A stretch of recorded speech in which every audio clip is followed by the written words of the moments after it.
మన Bhogapuram airport inauguration. అది మన అందరికీ గర్వకారణం.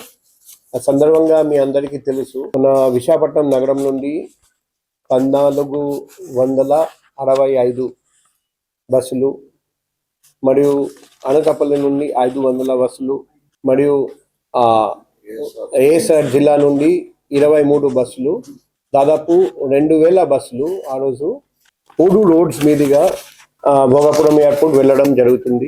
ఈ సందర్భంగా కొన్ని ప్రజలకు విజ్ఞప్తి చేయడానికి ప్రెస్ మీట్ పెట్టడం జరిగింది. ప్రజలు ఎటువంటి అసౌకర్యం లేకుండా కార్యక్రమానికి చేరుకొని తిరిగి వెళ్ళేలా 3 ప్రధాన రూట్లు ఎన్నిక చేశాము ఈ బస్ వెళ్ళడానికి. ఒకటి వచ్చేసి అనకాపల్లి నుండి కొన్ని బస్సులు వస్తాయి. అవి ఈఎస్ఎల్ జంక్షన్, అనంతపురం మరియు రాజ్పులవ మీదుగా సభ ప్రాంగణానికి చేరుకోవాలి.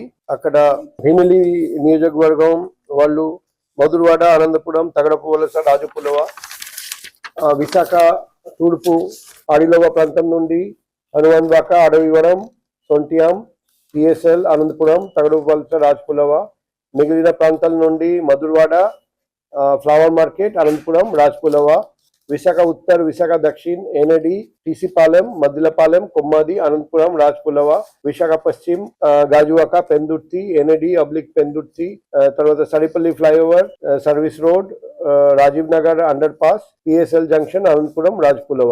సో 1వ తేదీ ఆగస్ట్ నెల ఉదయం 5 గంటల నుండి 10 గంటల వరకు, అలాగే మధ్యాహ్నం 2 గంటల నుండి రాత్రి 8 గంటల వరకు విశాఖపట్నంలో ఉన్న వాహనదారులు అత్యవసర అయితే తప్ప సాధారణ ప్రయాణికులు ఈ తమ ప్రయాణాలను వాయిదా వేసుకోవాలని విజ్ఞప్తి చేస్తున్నాం. ముఖ్యంగా ఈ 3 రూట్స్ అవాయిడ్ చేయమని రిక్వెస్ట్ చేస్తున్నాం. ఇప్పుడు ప్రజా రవాణా మరియు పార్కింగ్ ఏర్పాట్లు, విఐపి వాహనాలకు, ప్రధాని సభలో పాల్గొనేందుకు వచ్చే విఐపిలకు వాహనాలు నేరుగా విఐపి పార్కింగ్ చేయే విధంగా మేము ఏర్పాట్లు చేస్తున్నాం. అది అదే మాదిరిగా సభా ప్రాంగణానికి కేవలం 400 నుండి 500 మీటర్ దూరంలోనే అన్ని వాహనాలు పార్కింగ్ వసతి ఫెసిలిటీ కల్పించడం జరిగింది. సో మార్గ మధ్యంలో వాహనాలను నిలిపివేసి మరి వెనక్కి వచ్చే వాహనాలకు అలా చేస్తే తీవ్ర ట్రాఫిక్ అంతరాయం ఏర్పడడానికి ప్రమాదం ఉంది.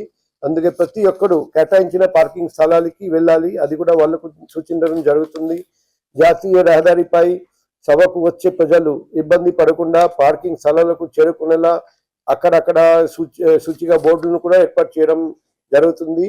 వాహనదారులు సూచికలను గమనించి పోలీస్ సూచన మేరకు వెళ్ళాలి. ఇంకొన్ని ట్రాఫిక్ ఆంక్షలు కూడా ఉన్నాయి. అనకాపల్లి వైపు నుండి వచ్చే భారీ వాహనాలు, గూడ్స్ వాహనాలు ఆగస్టు 1వ తేదీ ఉదయం 5 గంటల నుండి రాత్రి 8 గంటల వరకు లంకెనపాలెం నుండి విశాఖపట్నం లోనికి రావడానికి అనుమతి లేదు. అదే మాదిరిగా శ్రీకాకుళం, విజయనగరం వైపు నుంచి వచ్చే భారీ వాహనాలు, గూడ్స్ వెహికల్ ఆగస్టు 1వ తేదీ 5 గంటల పొద్దున నుండి రాత్రి 8 వరకు విశాఖపట్నం లోపలికి రావడానికి అనుమతి లేదు.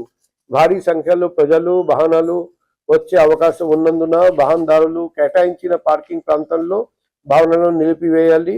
ట్రాఫిక్ సిబ్బంది సూచనలను తప్పనిసరిగా పాటించాలి. సభ వేదికకు వెళ్లే ప్రజలు, వాహనదారులు ట్రాఫిక్ మళ్లింపులను గౌరవించి పోలీసులకు సహకరించమని మేము రిక్వెస్ట్ చేస్తున్నాం. రోడ్ మార్గ మధ్యలో ఎక్కడ నిలపడానికి వీల్లేదు. ఎందుకంటే నేషనల్ హైవే ఇటువంటి ఇంపార్టెంట్ రూట్స్ ఉన్నాయి. ఎక్కడైనా ఒక వాహనం ఆగిపోతే అన్ని వాహనాలు ఆగిపోతాయి. కొన్ని బాటిల్ నెక్స్ ఉన్నాయి. కొన్ని చోట్ల వెడల్పు తక్కువ, తర్వాత బస్ స్టాండింగ్ చేయడం కష్టం. అక్కడ పోలీస్ వాళ్ళు ఉంటారు. పోలీస్ వాళ్ళు సూచన మేరకు వాళ్ళు మళ్లించాలి. అది రేపు రిహార్సల్ జరుగుతుంది. ఆ రిహార్సల్ కూడా వాళ్ళు అప్పుడు వాళ్ళు చూస్తారు, ఎవరు ఎక్కడికి వెళ్ళాలి, ఎక్కడ పార్కింగ్ చేయాలి అంతా చూస్తారు. ఇంకొక ముఖ్యమైన విషయం రిటర్న్ వచ్చిన తర్వాత వాళ్ళు ఒక లేఅవుట్ కేటాయించడం జరుగుతుంది. అక్కడ వాళ్ళకు భోజనం ఇవ్వడం జరుగుతుంది. ఆ భోజనం తీసుకుని బయటికి వెళ్ళాలి. మళ్ళీ హైవే ఎక్కి మళ్ళీ రిటర్న్ రావాలి. అది కూడా జిల్లా కలెక్టర్ గారి ఆధ్వర్యంలో 12 ప్లేసెస్ కేటాయించడం జరిగింది. అది కూడా జిల్లా కలెక్టర్ ఆఫీస్ నుండి అందరికీ సూచనలు ఇవ్వడం జరుగుతుంది. అక్కడ కూడా జిల్లా యంత్రాంగం, పోలీస్ కలిసి పనిచేస్తారు.